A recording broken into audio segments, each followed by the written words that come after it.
खुलुमबाय आं माइनाव बसुमतारी गिबियावनो बर' रादाब नायगिरि नोंथांमोनखौ आंनि चेनेलाव बरायबाय लोगोसे गोजोन फुंबिलिनि गाहाम हामलायथि बावहरबाय नोंथांमोननि थाखाय लानानै फैबाय आं गोदान मोनसे रादाब नोंथांमोना भिडिअखौ अननानै जोबजासिम नायलांदो। दिनैनि गिबि खौराङाव दङ बड'लेण्ड मुलुगसोलोंसालिनि फरायसा आफादा फैगौ 29 अक्ट'बराव फ्रेशमेन ससियेल डेखौ खुंनो साखाफारा जादों। मन्थ्रि चरण बर' बिथाङा दिसपुराव ट्रेन्सपर्ट आरो बड'लेण्ड अनसाय बिफानखौ सामलायजेनबाय। अलिम्पिकआव सनानि मेडेल देरहानाय नीराज चप्रा बिथांखौ भारतीय सान्थ्रिनि लेफ्टेनेन्ट कर्नेल महरै थिसनबाय। दुलाराय बर' फरायसा आफाद एबसुआ 21 नभेम्बर खालि गोदान दिल्लीनि जन्तर मन्तराव बिटिआर गोरोबथाखौ आबुङै मावफुंनो दाबि खालामनानै सोमावसारनो बिथांखि लादों। फैगौ नभेम्बर दानाव एबसुआ गिदिरथार मावफुंनो लानाय हाबाफारिफोरानो जादों फैगौ 29 अक्ट'बर खालाराव मोन 30 जिल्लायाव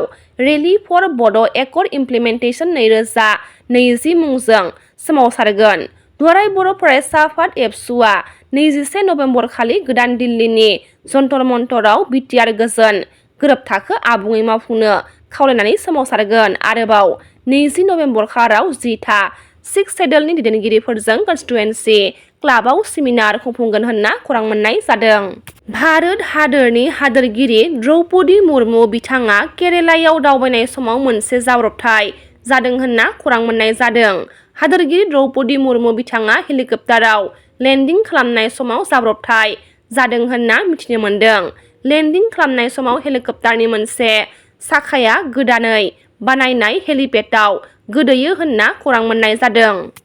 टेट आनजाद उथ्रिसार जानानै थानाय बिजाथिफोरखौ फैगौ डिसेम्बराव जेरैखि जाया एपइन्टमेन्टखौ होनो नाजागोन होनना इएम रबिराम नार्जारि बिथाङा खौरां बिजोंनि गेजेरजों गोख्रोङै फोरमायथिदों। By the end of December, जेरैखि जाया टेट क्वालिफाइड जायफोर जोंनि जेन्युइन स्टुडेन्ट माबाफोर दङ केन्डिडेटफोर दं बिथांमोननि एपइन्टमेन्टखौ जोङो जेरैखि जाया कमप्लिट खालामगोन। जायफ्रा क्वालिफाइड जायफ्रा कमप्लिट क्राइटेरियाफोरखौ फुलफिल खालामनानै दं बे फुलफिल खालामजोबनाय गासैबो केन्डिडेटखौ जोङो डिसेम्बरनि गेजेराव एपइन्टमेन्ट होनानै कमप्लिट खालामनायनि मोनसे एसेसमेन्ट खालामदों मोनसे मा होनो परिकल्पनाजों जों दा खामानि मावनो जों स्टार्ट खालामदों। बेनि थाखाय थाबैनो मोनसे स्क्रुटिनि कमिटि बानायनानै सोरनि माबायदि condition criteria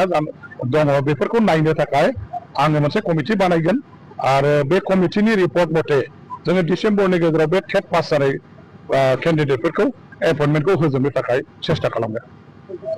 tribal area education डेभेलपमेन्टनि मोनसे बिथिंखौ नोजोर होनानै जाहाथे आसाम गभर्नमेन्टआ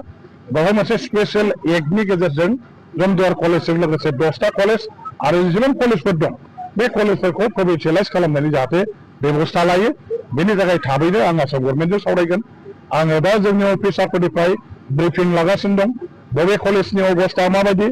बबे high school ME school LP स्कुलनि अबस्था माबायदि प्रभिन्सियेलाइज जानांगौनि जोंहा नाम्बार्स अफ स्कुल्सफ्रा बेसेबां दं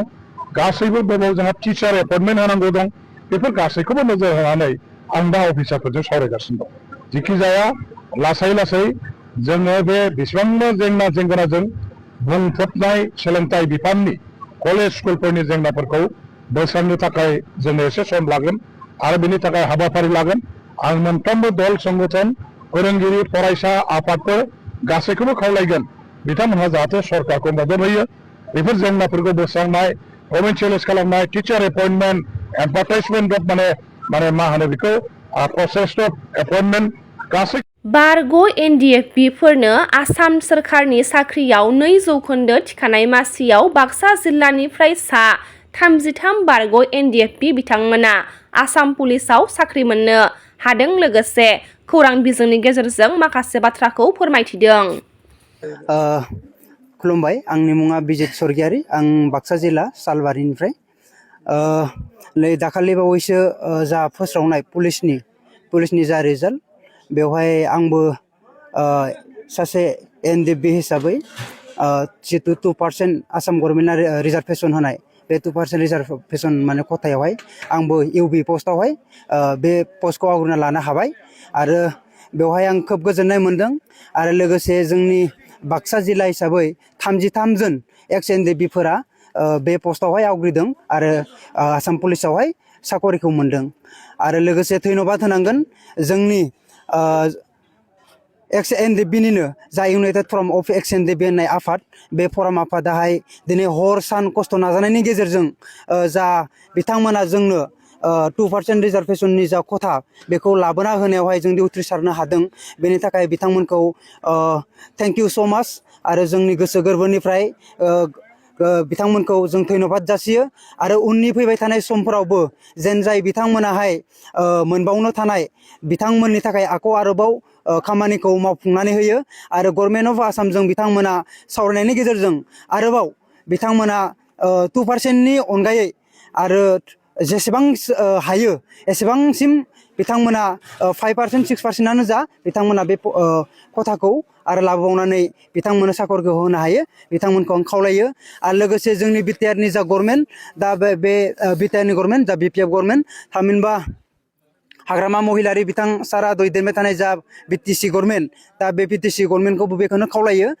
जोंनि बिटिसिआव जिखिनि 3rd ग्रेड 4th ग्रेड आरो लोगोसे जाखिनि फरेस्ट डिपार्टमेन्टआवहाय रिक्रुटमेन्ट जायाथों मानो जोंनि एनडिबिफोरनि थाखाय बिथांमोना रिजार्भेशन हिसाबै बिथांमोनाबो खथाखौ होगोन आरो खथाखौ होनो थाखाय बिथांमोनखौ गुरै खावलायहरनाय थाखाबाय गोजोन्थों।